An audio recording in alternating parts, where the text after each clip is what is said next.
Aruna Mehta channel में अरुणा माँ आप सभी का हार्दिक स्वागत करती है।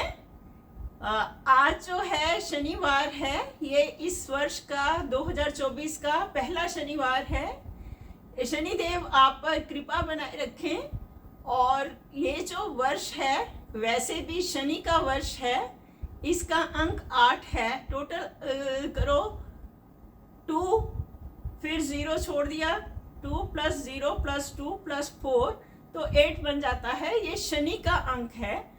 और शनि के बारे में पता नहीं क्या धारणा बना के रखी हुई है, उनको विलन की तरह सारे जो हैं विलन की तरह सोचते हैं कि शनिदेव जब भी आते हैं तो वो कठिनाइयाँ लेके आते हैं, पर ऐसा नहीं है। आज मेरे को यही हुआ कि मैं शनिदेव के बारे में जो एक धारणा बनी हुई है उसको मैं चेंज करना चाहती हूँ। आपके दिमाग में जो धारणा बनी है शनि की हमारा चल रहा है, 60 चल रही है, शनि का हमारा पीरियड चल रहा है, तो ये अच्छा नहीं होगा, ऐसा नहीं है।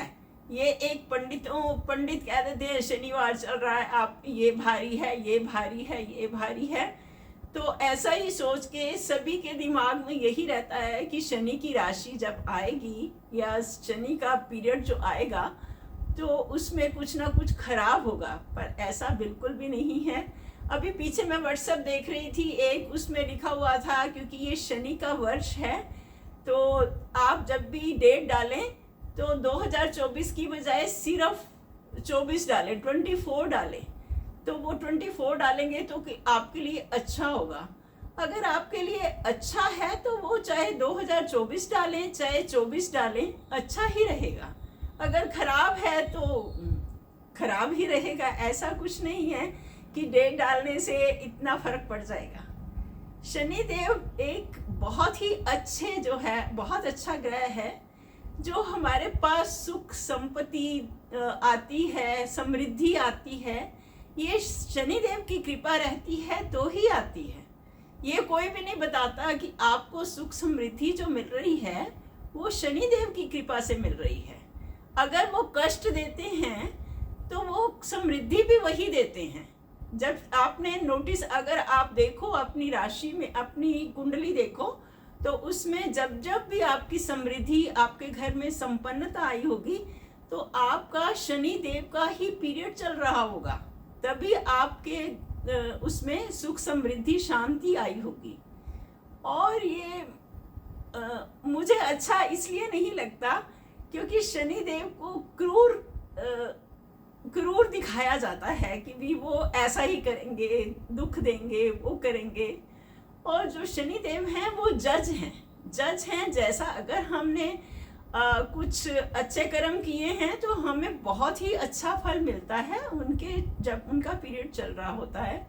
अगर हमने कुछ गलत काम किया है तो उसका थोड़ा बहुत अगर दंड मिल भी गया, अगर कोई विपत्ति आ भी गई, विपत्तियां जो आती हैं तो हमें सिर्फ कष्ट नहीं देती, वो हमें स्ट्रांग बनाती हैं।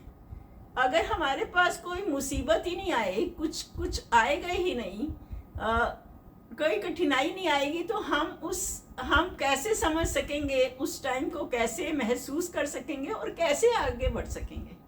अगर हमको आगे बढ़ना है, कोई विपत्ति आएगी तो हमें उसको सुलझाने के लिए तरीका भी पता चलेंगे, हम और स्ट्रांग होते जाएंगे। इस तरीके से भी हमें सोचना चाहिए। और शनिदेव को खुश करना कोई मुश्किल नहीं है। पीपल के पेड़ पे जो है जल चढ़ाएं शनिवार को, या वैसे भी अगर आप चढ़ा सकते हैं चढ़ाएं। और शनि चालीसा पढ़ लें। शनि चालीसा बहुत ही छोटी है, रूटीन बना लें तो कोई दिक्कत ही नहीं है। मेरे घर में तो ऐसे हुआ था कि कई साल हो गए, मेरे को लगता है 12-13 साल हो गए होंगे, तो पीपल का पेड़ आपने देखा होगा कहीं भी लग जाता है, दीवारों पे लगा होता है, कहीं लगा होता है। तो मेरे एक गमले में पीपल का वो पौधा लग गया छोटा सा, और मैंने उसको वो नहीं किया, मैंने उसको उखाड़ा नहीं, क्योंकि मुझे बहुत से लोगों ने कहा कि घर में पीपल का पेड़ कौन लगाता है। तो मैंने मन में सोचा कि अगर ये गमले में ही उगा है, मेरे गमले में उगा है, तो जरूर ईश्वर की कोई मर्जी होगी। तो वो जैसे ही उगा उसके बाद मैंने जल चढ़ाना शुरू कर दिया। मैं रोज पीपल को जल चढ़ाती हूँ, क्योंकि अब वो काफ़ी बड़ा हो गया है।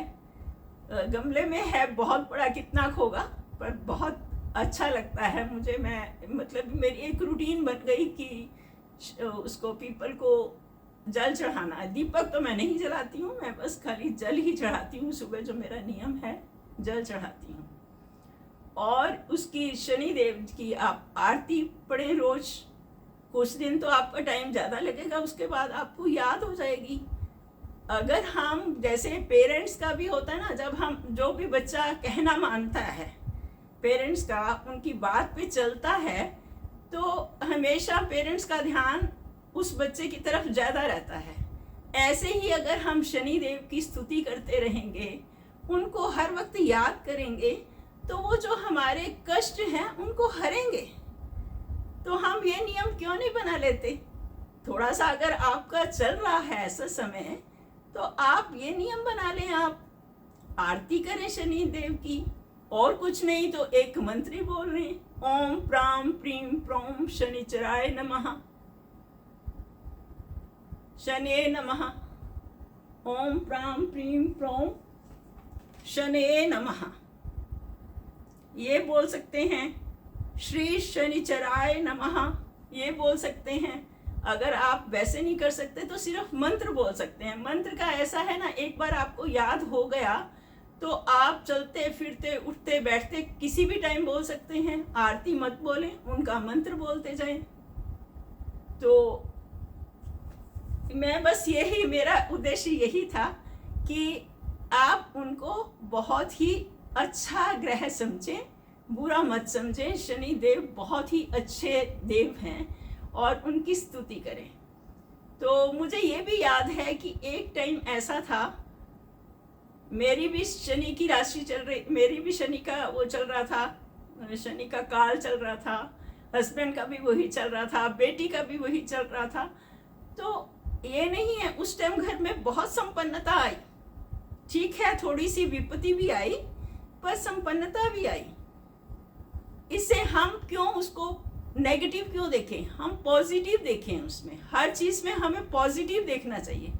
हमारे लिए जो ज़्यादा हुआ हम उसको देखें, ना कि जो थोड़ा सा हुआ, थोड़ा सा कुछ खराब हुआ, हम उसी की तरफ देखते रहते हैं। मेरा उद्देश्य उसको बनाने का यही था कि जैसे सभी देव हैं, वैसे शनि देव भी बहुत ही दयालु हैं और बहुत ही कृपालु हैं।